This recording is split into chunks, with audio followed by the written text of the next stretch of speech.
Bonjour à tout le monde et merci d'être présent pour ce colloque final du programme FAPA, faire et analyser les politiques publiques en Afrique. Donc c'est un programme qui dure déjà depuis plusieurs années, qui a connu des évolutions assez rapides, et donc je voudrais essentiellement, comme directeur sortant du LAM,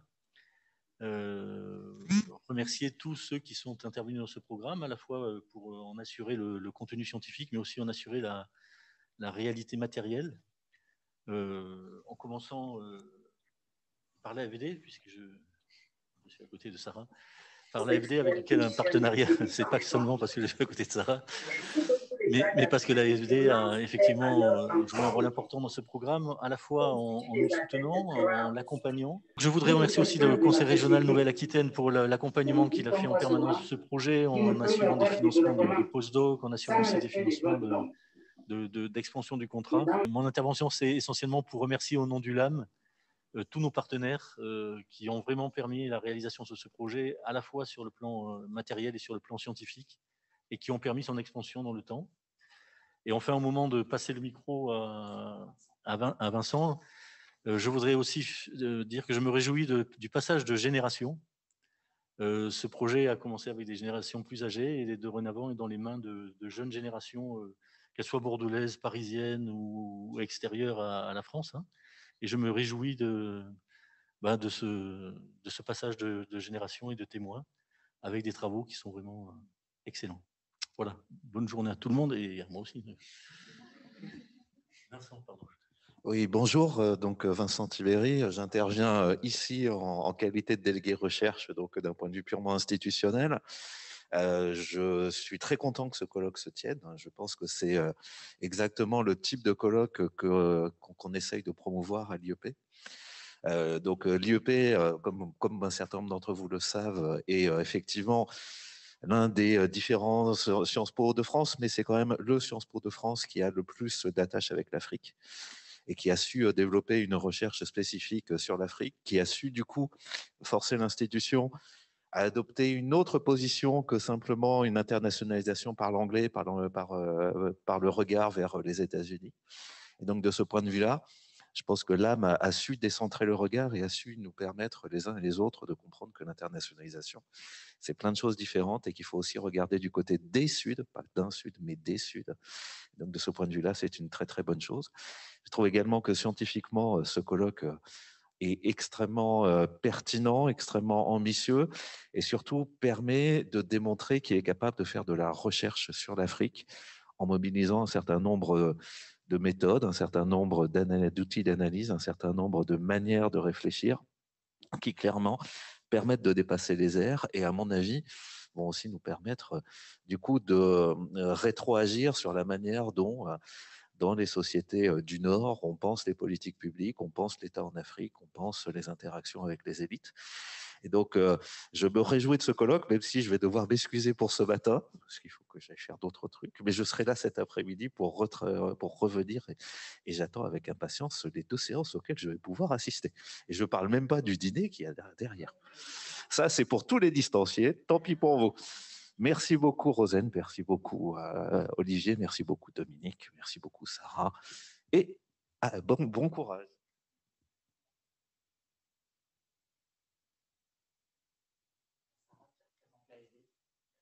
Bonjour à tous. Et ben moi aussi, je me réjouis de la tenue de ce colloque. Donc, Dominique a commencé par remercier les partenaires, mais je pense qu'il faut surtout saluer le travail qui a été mené par les chercheurs. C'est un programme qui s'est tenu un peu, en tout cas pour l'AFD, au long cours. C'est un programme de 4 années de travail qu'on a accompagné et qui a effectivement permis à la faveur pour l'AFD du transfert du mandat de gouvernance qui est arrivé il y a quelques années dans nos missions, qui a permis d'explorer 6 pays africains à travers plusieurs politiques sectorielles.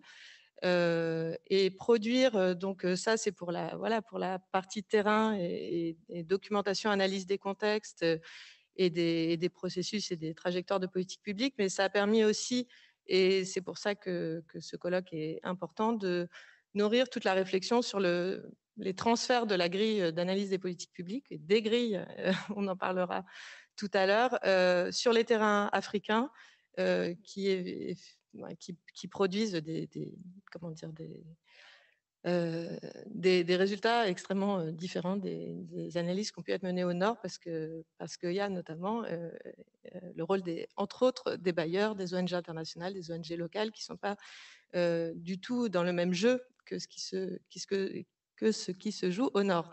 Donc, avoir un agenda de recherche sur l'analyse des politiques publiques en Afrique, c'est quelque chose qui nous semblait et qui nous semble toujours extrêmement pertinent. Et ça a permis, tout au long de ces années, aussi de dialoguer avec, en interne à l'AFD, les collègues sectoriels et les collègues de l'équipe de la gouvernance. Donc, moi, je tiens à remercier l'ensemble des chercheurs pour tous ces échanges très nourris, et on est ravis de participer au colloque de clôture du programme. Voilà. Alors du coup, on va juste vous représenter très rapidement le programme de recherche en 5-10 minutes. Du coup, tu peux passer les slides, Rosane. Donc normalement, vous avez les slides qui vont s'afficher pour ceux qui sont en distanciel. Alors en fait, ce programme de recherche, il est né d'une vague de recherche, enfin, en tout cas de différents travaux qui ont été menés essentiellement à l'AM au départ, qui portaient essentiellement sur les réformes de l'administration publique et sur les politiques publiques, avec différentes thèses notamment qui ont été soutenues. Et donc ça, c'est un processus qui a commencé, on va dire, à la fin des années 90, début des années 2000. Essentiellement autour de Dominique, mais aussi d'autres chercheurs du laboratoire. Et à partir de là, en fait, pour ceux qui connaissent un peu Dominique, il encourage beaucoup les jeunes doctorants ou les jeunes chercheurs en fait à mener des dynamiques de recherche.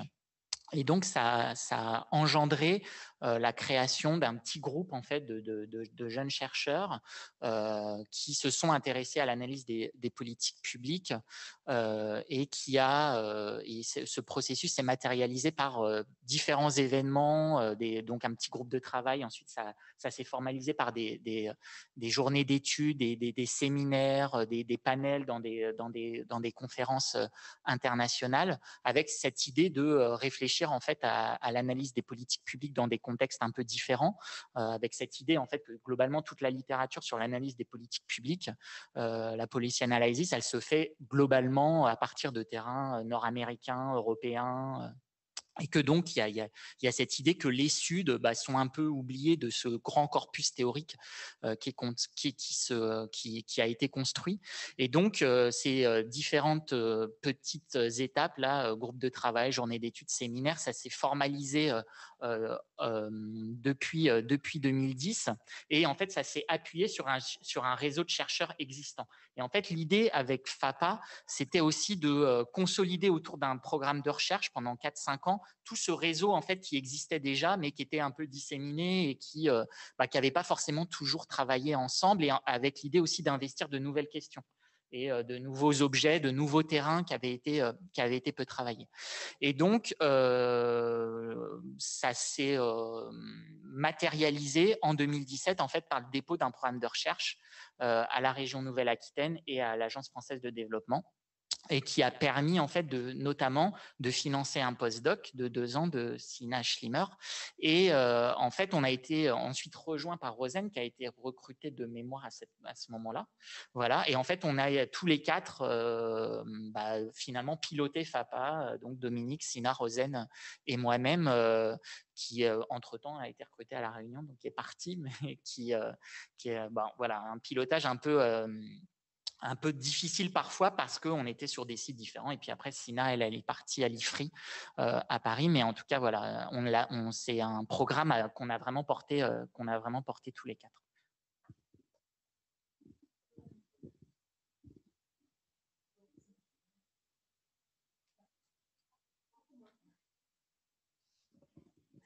Alors voilà, donc en en écho avec ce que disait Sarah à l'instant, hein, dans le projet FAPA, on a eu plusieurs travaux monographiques. Hein, on vous montrera à la fin avec une carte qui permet de visualiser un peu mieux les choses, mais FAPA s'est intéressé à 6 pays en particulier, et l'idée donc c'était à partir de ces travaux comparatifs d'élaborer des grilles de lecture comparative pour analyser des processus à la fois de fabrique et de mise en œuvre des politiques publiques qui donc se font jour dans des configurations spécifiques à chaque fois. Donc, vous le verrez d'ailleurs, un des papiers qui sera présenté tout à l'heure a trait à cet enjeu de fabrique fabrique, formulation et mise en œuvre. Et donc, c'est là que je suis en écho avec ce que tu disais à l'instant, Sarah. Notre grille d'analyse de départ, c'est de se dire, en fait, comment est-ce qu'on fait voyager des concepts bien établis dans des terrains essentiellement occidentaux et comment est-ce qu'ils peuvent être heuristiques dès lors qu'on s'intéresse à des terrains d'ailleurs. Voilà, donc il y a tout un travail de circulation de concepts et de faire dialoguer des résultats, sachant que notre focale, elle a beaucoup été sur la question du rôle et de la position de l'État dans cette grande affaire de fabrique et de mise en œuvre des politiques publiques. Et puis, un autre volet de nos recherches, et ça s'explique en partie du fait de notre partenariat avec l'AFD, on a essayé dans nos travaux d'essayer de voir en quoi il était possible de parler à la fois aux chercheurs, mais de sortir, si vous voulez, de ce qui peut paraître parfois notre carcan des politiques publiques pour aller dialoguer avec les praticiens et de voir en quoi nos travaux pouvaient être intéressants pour eux et inversement. Donc, on a, ça c'est un des résultats qu'on vous présentera cet après-midi. On a notamment élaboré un outil qui prétend, qui espère en tout cas analyser concrètement les politiques publiques en train de se faire, mais à destination donc à la fois des chercheurs et des praticiens. Enfin, une des résultats, je trouve intéressants de FAPA, c'est toujours dans cette dynamique de vouloir sortir un peu de l'université. On a mis en place des espaces qu'on a appelés de formation dialogue, où c'était un petit peu des comment on appelle ça, j'allais dire des jeux, non, mais un petit peu quand même, des séminaires interactifs, voilà, qui ont essayé face à un public très diversifié, donc des étudiants, des chercheurs, mais aussi il y avait des retraités, il y avait des étudiants, enfin bon, on a des praticiens, des membres d'ONG locales notamment.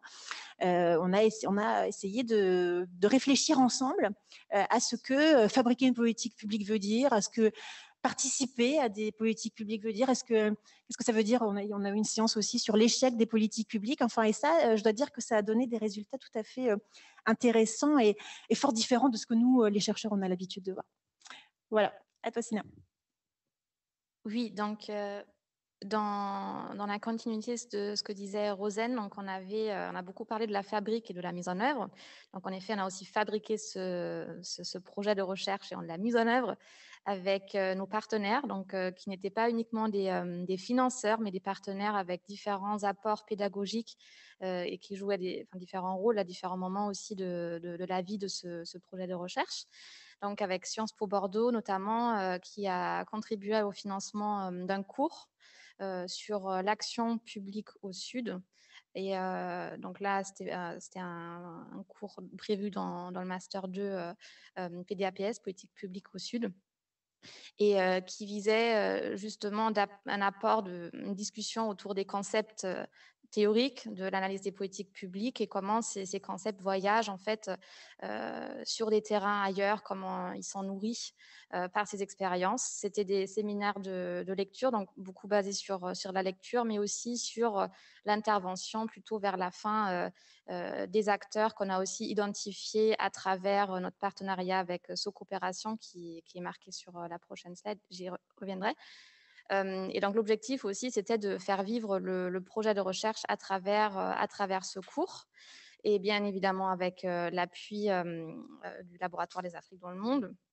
Et l'objectif, c'était aussi de valoriser évidemment les résultats de recherche en dehors du laboratoire des Afriques dans le monde. Donc on a pu récemment, donc là je parle pour l'IFRI, publier une note sur un des cas d'études dont on va parler plus tard sur la couverture santé universelle en Côte d'Ivoire récemment à l'IFRI, donc faite par Clément Soria. Et évidemment, FAPA nous a aussi permis de collaborer, de renforcer les partenariats, les échanges déjà existants avec le laboratoire dans la même maison, le centre Émile Durkheim, notamment aussi ou grâce à la présence d'Andy Smith, qui est parmi les participants en ligne, qui a assisté et participé fidèlement à chacun de nos séminaires, je crois. Donc, merci encore pour ces échanges très fructueux. Tu peux juste passer à la fin. Merci. Et donc, sur la prochaine slide, il y a nos partenaires Agence française développement, la région Nouvelle-Aquitaine et SoCoopération et le F3E. Donc, on a déjà parlé de nos échanges avec l'Agence française développement, mais l'important ici, c'est vraiment ces séminaires de travail qu'on a organisés à Paris, souvent dans la foulée de nos comité de pilotage où on présentait en fait les différentes étapes de ces travaux à la fois monographiques, mais aussi les travaux sur l'outil IPMS dont on va parler plus tard, donc qui consistait en des réunions de travail avec des praticiens entre guillemets, donc qui ont eux aussi des expériences très très très variées et où on se confrontait vraiment à l'applicabilité et la mise en œuvre au concret en fait de ces outils analytique en politique publique. Et puis SoCoopération et le F3E nous ont surtout permis, donc malheureusement Francfort tu n'es pas là, mais c'était vraiment un soutien très important dans la mise en réseau avec des acteurs territoriaux et surtout pour l'organisation des séminaires formation dialogue dont parlait Rosanne tout à l'heure. Pour vraiment communiquer les résultats de recherche auprès d'un public qu'on n'a pas forcément en travaillant à l'université. Donc, c'était vraiment une passerelle très précieuse qui nous a permis d'intéresser en fait aux politiques publiques des acteurs qui entendent parfois quelque chose de très différent. Donc, je me souviens très bien lors de notre premier comité de pilotage qui a été suivi par un séminaire, un petit peu de travail avec les différents financeurs partenaires, on s'était longuement intéressé à la question qu'est-ce que c'est une politique publique. Donc une question qui peut apparaître toute simple, mais c'était déjà en interne une expérience très très riche où on s'était rendu compte en fait qu'il faut commencer par la base et organiser un séminaire formation dialogue autour de qu'est-ce que c'est une politique publique, qui entend quoi par cette question. Et je pense que voilà, c'est quelque chose qu'on a essayé de réaliser et mener tout le long de la vie du projet de FAPA. En fait, du coup, il y avait, on va dire, 3 moments importants de la méthode. La chose la plus importante, c'était de faire de la comparaison. À la fois la comparaison entre différents pays. On va vous remettre la carte des différents pays qui ont été travaillés. L'idée, c'était aussi de travailler sur des pays qui avaient peu été étudiés jusque-là dans l'analyse des politiques publiques en Afrique. Avec des allers-retours constants avec la littérature académique. Parce que, en fait, c'est vrai que la question du voyage, des concepts, c'est un truc assez classique de la littérature en études africaines ou même ailleurs. L'idée, c'était surtout aussi à partir de cette première entrée de se dire qu'est-ce que finalement le regard ailleurs apporte. Et notamment, on y reviendra, mais plusieurs idées qui émergent, c'est de réinvestir la question de la sociologie historique de l'État, de réinvestir la question des régimes politiques, par exemple, qui sont des oubliés un peu de l'analyse des politiques publiques. parce que quand on travaille sur des terrains du Nord, en fait, la question du régime démocratique, vu qu'ils travaillent tous sur des régimes démocratiques, en fait, ils ne se la posent plus du tout. Pour eux, c'est plus du tout une dimension, une variable intéressante du processus des politiques publiques, alors qu'on y reviendra, mais nécessairement, ça impacte le processus de politique publique. Donc, de la comparaison internationale, différents secteurs aussi qui ont été investigués, avec toujours cette idée qu'on a essayé de travailler sur des secteurs peu étudiés. Par exemple, c'est pour ça qu'on n'avait pas pris en compte la santé, qui a été le gros secteur travaillé par les politiques publiques en Afrique, avec notamment Fred qui est là, et puis différents autres jeunes chercheurs. Il va y avoir aussi Clément qui va nous rejoindre demain.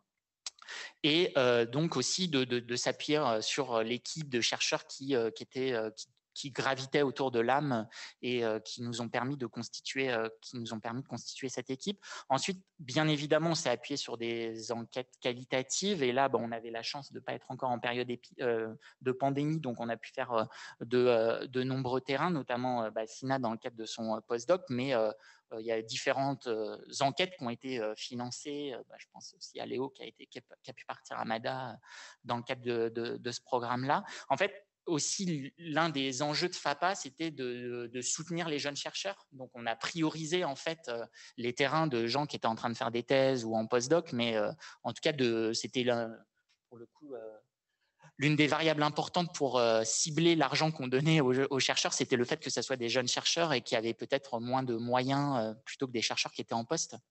Donc, des enquêtes qui ont pu être réalisées dans les 6 pays, et puis avec de la comparaison entre les pays, de la comparaison infranationale entre différents secteurs d'un même pays, aussi du coup d'un même secteur entre 2 ou 3 pays. Donc, de l'approche comparative qui s'appuyait sur des données essentiellement qualitatives, et puis on va le présenter cet après-midi. C'était, je me souviens, l'une des premières discussions qu'on avait eues avec Sarah dans le cadre d'une réunion avec l'AFD, avec Dominique. C'était l'un des intérêts sur lequel on se retrouvait assez facilement, c'était la cartographie des acteurs. Comment finalement, quand on est chercheur ou quand on est praticien, en fait, la question de la cartographie des acteurs, en fait, elle s'impose à nous. Donc, c'était facile de trouver un objet, enfin, en tout cas, de s'arrêter là-dessus, et donc ça a mené à différentes phases, ce truc d'IPMS qu'on va vous présenter tout à l'heure. Donc cette approche aussi par modélisation, est-ce qu'on peut essayer de modéliser finalement à la fois la manière dont on fait de la recherche sur les politiques publiques, ou quand on est un praticien du développement, donc si on intervient dans le cadre de programmes de développement, est-ce qu'on peut modéliser le processus d'action publique. Donc c'est ce qu'on a essayé de faire par cette IPMS. Donc voilà pour l'essentiel de la méthode.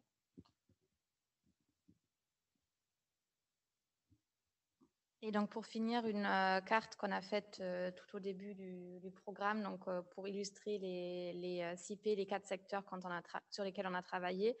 Donc la Côte d'Ivoire, avec notamment Clément Soria qui a produit une étude sur la CMU. Au Kenya, on a travaillé sur le foncier et notamment les marchés fonciers périurbains, et sur la Tanzanie aussi, sur le même sujet.